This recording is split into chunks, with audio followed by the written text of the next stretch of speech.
আসসালামু আলাইকুম everyone, welcome to Afsara's mini kitchen. আজকে আমি আপনাদের সঙ্গে মাত্র 10 মিনিটে তৈরি করে নেওয়া যাবে এরকম একটা ক্রিস্পি চিকেন রেসিপি শেয়ার করব। খুবই সহজভাবে তৈরি করে দেখানোর চেষ্টা করেছি। বাচ্চাদের টিফিনের জন্য অথবা বিকালে স্ন্যাক্স হিসাবে আপনারা এই রেসিপিটি তৈরি করতে পারেন। উপর থেকে অনেক বেশি ক্রিস্পি আর ভিতর থেকে জুসি হওয়ার কারণে কিন্তু এই চিকেনটা খেতে অনেক বেশি টেস্টি হয়। আশা করছি আমার আজকের রেসিপি আপনাদের কাছে ভালো লাগবে। ভালো লাগলে আমার চ্যানেলটি সাবস্ক্রাইব করবেন আর বেল বাটনটিও অন করে রাখবেন আমার পরবর্তী ভিডিওর নোটিফিকেশন সবার আগে পাওয়ার জন্য। তাহলে আর কথা না বাড়িয়ে আমি রেসিপিতে চলে যাচ্ছি। এখানে আমি 200 গ্রাম বোনলেস চিকেন নিয়ে নিয়েছি আর এই চিকেনগুলিকে পাতলা আর লম্বা করে আমি কেটে নিয়েছি। এরপর খুব ভালোভাবে ধুয়ে পরিষ্কার করে নিয়েছি।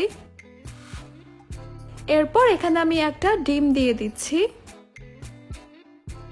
আদা রসুন বাটা দিয়ে দিচ্ছি হাফ চা চামচ করে, 1 চা চামচ।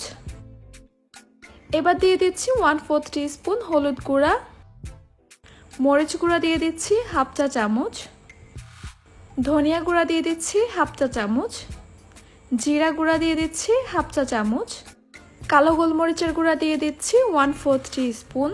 এখানে আমি দিয়ে দিচ্ছি 1/4 টিস্পুন টেস্টিং সল্ট।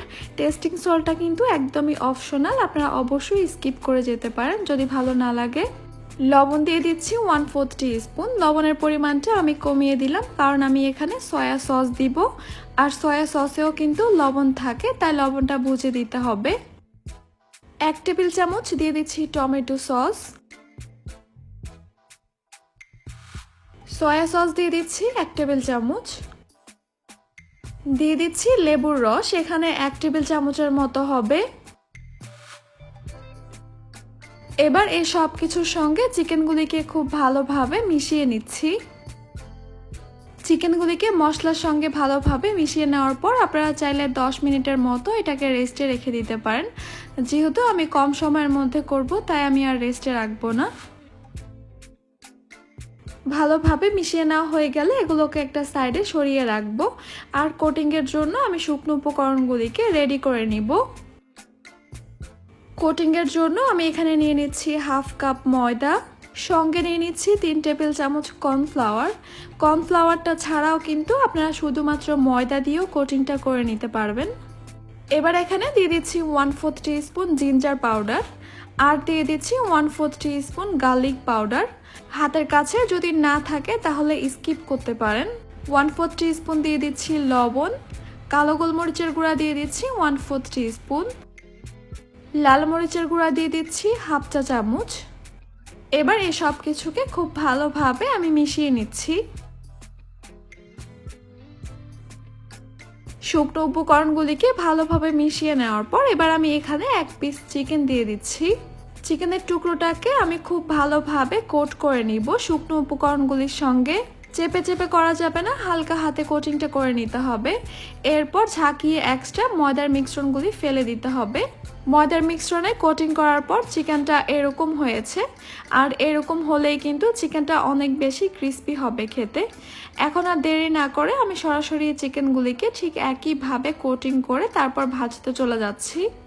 চুলায় একটা প্যানে পরিমাণ মতো তেল নিয়ে নিয়েছি আর এই তেলগুলিকে হাই হিটে আমি ভালোভাবে গরম করে নিয়েছি। এরপর একটা একটা করে আমি চিকেনের পিসগুলিকে দিয়ে দিচ্ছি। শুরুতে চুলার হিটটাকে কিছুটা বাড়িয়ে রাখতে হবে, তাহলে কিন্তু চিকেনের উপরের লেয়ারটা অনেক বেশি ক্রিস্পি হবে। কোটিং করে নেওয়ার পর কিন্তু এই চিকেনগুলিকে আর বেশিক্ষণ রাখা যাবে না, সঙ্গে সঙ্গে কিন্তু ভেজে নিতে হবে, তা না হলে এই চিকেনটা ক্রিস্পি হবে না। এখনই কিন্তু দেখে বোঝা যাচ্ছে চিকেন ফ্রাইগুলি কতটা ক্রিস্পি হবে। উপরের লেয়ারটা যখন ক্রিস্পি হয়ে যাবে তখন আমি চুলার হিটটাকে মিডিয়ামে করে দিব, এতে করে চিকেনগুলি ভিতর থেকে খুব সুন্দরভাবে কুক হয়ে যাবে। যেহেতু চিকেনগুলি পাতলা করে কাটা, এই চিকেনগুলি সিদ্ধ হতে খুব বেশি সময় লাগবে না, 7 থেকে 8 মিনিটের মধ্যেই কিন্তু এই চিকেন ফ্রাইগুলি হয়ে যাবে।